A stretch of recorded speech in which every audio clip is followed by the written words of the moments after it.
Арена БГ и не само Арена БГ, знаете за Мунда и прочее. Главна дирекция борба с организираната престъпност ГДБОП спази вчера обещанието си и изпрати писма до големите интернет доставчици, с което отмени полицейската заповед за филтрация на достъпа от България към сайта. Собственикът му Елиян Гешев още в края на миналата седмица отново е освободен като гражданин. Тази вечер той е наш гост. И така, какво се случи?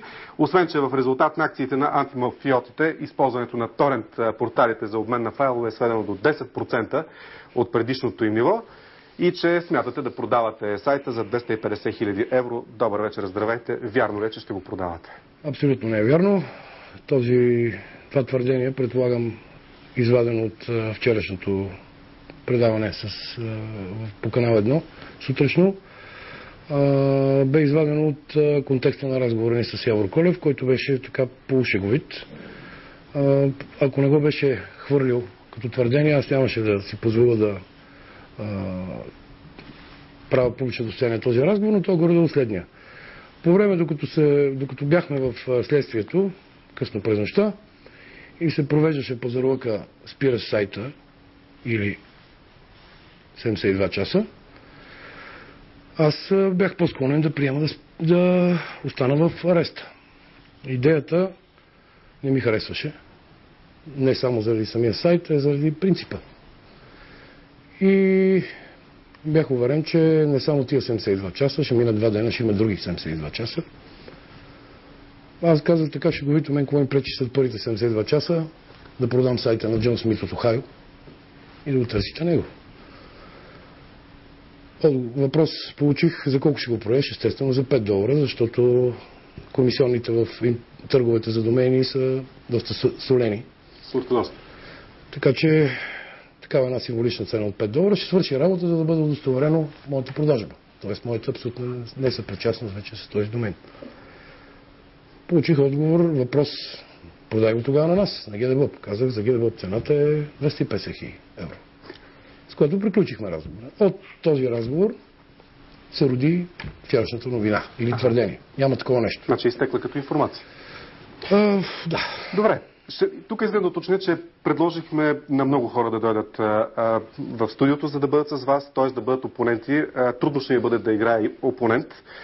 Положихме героични усилия да не стоите само в студиото, да не бъде едностранчив разговор. От Софийска районна прокуратура се извиниха, че не могат да ни съдействат поради ангажимент на районния прокурор по случая. От Министерството на културата също заместник министър Ина Килева, която е с ресор авторски и сродни права, заминала за чужбина.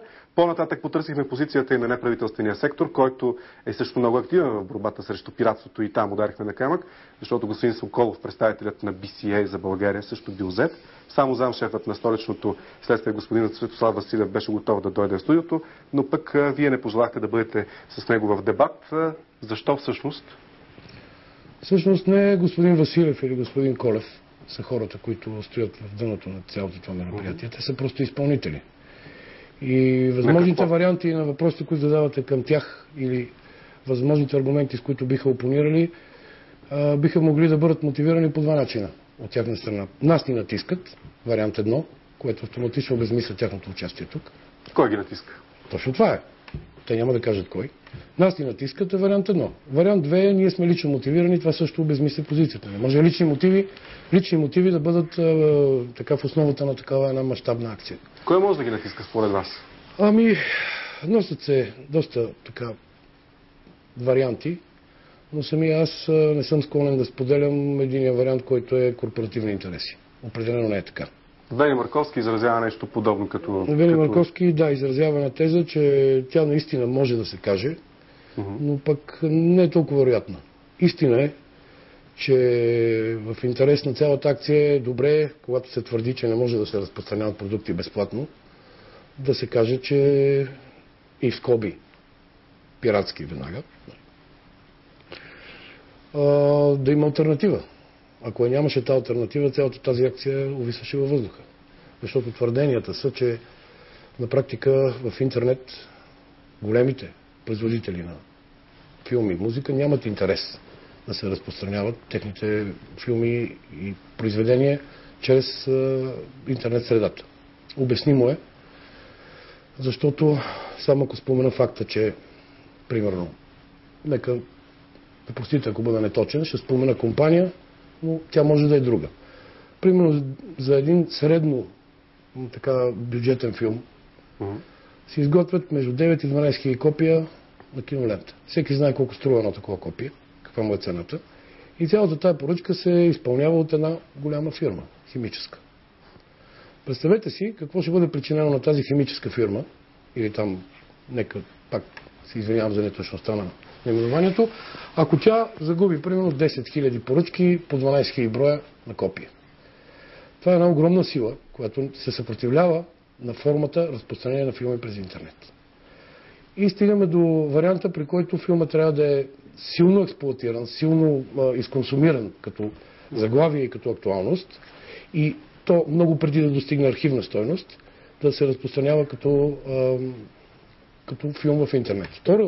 Вторият проблем е, че голяма част от интернет, от софтуерните кодеци, с които се изработват тези филми, са под GPL лиценз. Тоест, този лиценз изисква всеки един продукт,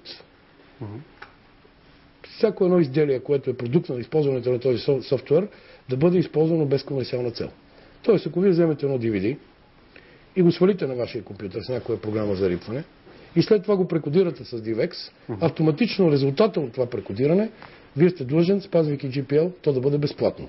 Това автоматично обезмисля разпространението с комерциална цел. Основният аргумент обаче срещу вас е, че с дейността си пречите на творците да печелят от своите продукти, филми, музика и така нататък. Творците въобще, като цяло. Творците въобще. Въобще, да. Само така, накратко ще може много общо, трябва да ги споменем, кои творци. Ами, ако започнем да речем за български актьори, да речем, защото има филми. Аз казвам, това е твърдението, което се изразява срещу вас специално. Как го приемате? Уморих се да повтарям, обаче преди това на сайта български продукти няма. Добре, нека да свържим шефът на столичното следствие, господин Светослав Василев, който е на телефонната ни линия. Чуваме ли се? Чуваме ли се, господин Василев? Да, чуваме се прекрасно.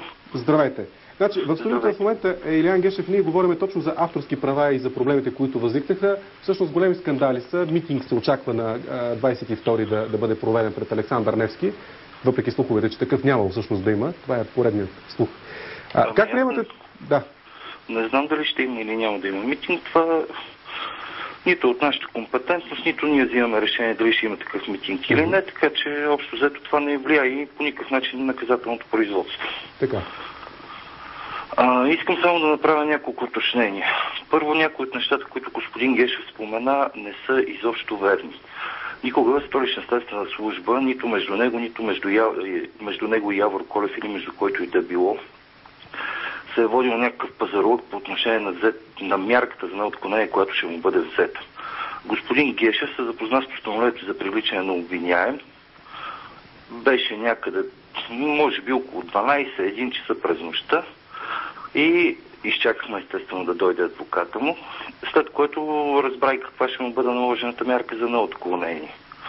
В другото, което бих искал да посоча, че господин Гешев тогава сам взе това решение да ограничи достъпа на български потребители до сайта arena.bg.com. Третото нещо, което бих искал да ви кажа, че господин Гешев е много добре запознат, че не стоят никакви корпоративни интереси за това производство. А какви? Той много добре знае, че сигнала срещу него е подаден от една голяма българска телевизия за това, че на торент тракера arena.bg.com се разпространяват филми. С помощта на този торент тракер, защото на него реално не се разпространяват, с помощта на него се разпространяват филми, правата на които са собственост на голяма българска телевизия. Господин Гешев, в интерес на истината, сега аз няма да бъда негов адвокат, но той каза, че това не е неговата позиция, че зад цялата тази акция стоят корпоративни интереси. Споменахме името на друг човек, който изразява такава една позиция, пък и тя беше включена в медии. Аз мога да ви кажа точно, чии интереси стоят зад тази акция. Чии интереси стоят зад тази акция? За тази акция стоят единствено интересите на Наказателния кодекс на Република България и ничии други. Тоест, ако трябва да отворим в момента наказателния кодекс, ние ще оправдаем изцяло акцията, която в момента вие провеждате срещу Арена, Замунда и прочее, които включително и датата, които затвориха. Да, освен това трябва да отворим и Конвенцията за борба с киберпрестъпленията и няколко други законови и подзаконови актове, за да ви бъде ясно, че абсолютно всички действия, както на полицията в лицето на ГДБОП, така и на следствието и на прокуратурата са абсолютно законни. Добре, ако всъщност в момента аз съм изтеглил няколко MP3 на компютъра си, в нарушение ли съм на закона? Това му беше много добре обяснено на вашия събеседник. Никой по никакъв начин и никога, и това вече се изморихме да го повтаряме, не преследва потребителите, които са изтегли няколко MP3, няколко филма, няколко софтуерни продукта и други подобни на личния си компютър. Защото в Дневник имаше такова едно заглавие, че към там започвате да насочвате усилията си вече. Няма такова нещо. Това е... Ами ето, значи, като не се обясняват добре нещата, вижте какви само и то в сериозни медии започва да се говорят глупости. Работата е, че нещата се обясняват прекалено добре и се изморихме да ги повтаряме. Тук има малко добре. Някой да го разбере. Значи, всъщност не са в нарушение, но пък от друга страна, ако те не са в нарушение, а са нарушения, да речем тези, които разпространят, те, които дават възможност да се теглят филми, то откъде пък ще теглят, това е една друга тема. Благодаря ви за това участие. Ние продължаваме в малкото минути, които ни остават. Вие разбрахте ли всъщност как и къде сте нарушили закона? Защото ето в момента дали се казват различни позиции. Да, разбрах. Разбрах в какво съм обвинен. В най-общи линии съм обвинен в това, че съм помагал на 6 лица и съм ги подбуждал 6 лица, които са прибрани същия ден, доколкото знам, не искам да съм неточен, да извършат престъплението, разпространение, копиране по електронен път и така нататък. Оказва се обаче, че тези въпросните 6 лица в моят обвинителен акта ми по време на гледането на мярката ми за неотклонение са свидетели. Значи парадокс имаме. Подбудителят или помагачът е обвиняем и подсъдим, а извършителите са свидетели. Според закона авторско право плаща всеки, който купува диск на пазара, защото производителите плащат 5% от авторските къщи. Но как плащат тези, които теглят фирми и софтуер го държат на хард диска си? Практически те не плащат. Това не е проблем на потребителите, на законодателя. Той трябва да уреди въпроса с хард диска, той носител ли е или не. Значи сме построили комунизма. Това е първият безплатен обяд. Ами не, има и още други безплатни обяди и тогава, когато бъде регламентирана цената им, те ще станат платени като всички други обяди. До тогава обаче те трябва да останат безплатни. Така, искам и сега да развенчаем тази информация, която пък плъзна в медиите, че всъщност нямало разрешение за митинг. Митинг ще има ли на 22-ти? Нямам представа, аз не съм информиран днес, не съм се прибирал, не съм виждал... Бойко Борисов дали е разрешил за един такъв митинг? Нямам представа. Искам обаче нещо да уточня, което преди малко господин Василев спомена. То е самата истина. И тук се получило малко разминаване. Наистина те отдавна декларират и са го декларирали нееднократно, че не преследват потребители, които са само получатели на тази информация. Това е така. Още нещо, което той каза... Те ако преследват вас, откъде ще теглят в края на краищата потребителите? Това е една друга тема. От Google, примерно. Аз съм един малък Google. Нищо повече. Нашия сайт е един малък Google. Дали аз ще им подам линка или Google ще им го подаде линка, то линка ще бъде подаден, до информацията ще бъде достигнато. Искам и нещо друго да говорим, но за съжаление наистина времето ни свършва, влизам в прегледа на печата, но искам да ви попитам, тъй като се говори, че и в други европейски страни са били направени такива акции, че в Америка се правят такива акции. Вярно ли е това или се прави в момента на посвети от папата? Точно така. Основната ми цел в момента моя, за да приема 72 часа, за които господин Василев отрече, аз поддържам, като наричам ги пазарлък, макар че то не е пазарлък, то си е едно споразумение. Моята основна цел е моят казус, нашият казус, да стигне до съд. Защото ако стане като миналата година, когато... Ще стигне ли до съд? Вашата прогноза? Надявам се. Имаме един малък съд, една мярка, гледане една мярка, бе установено, че няма никакви доказателства. Според моите адвокати бяха установени сериозни процесуални и законови нарушения по съставането на това обвинение. И бих искал да добавя нещо друго, което всички трябва да знаят, независимо от минутката, която остава.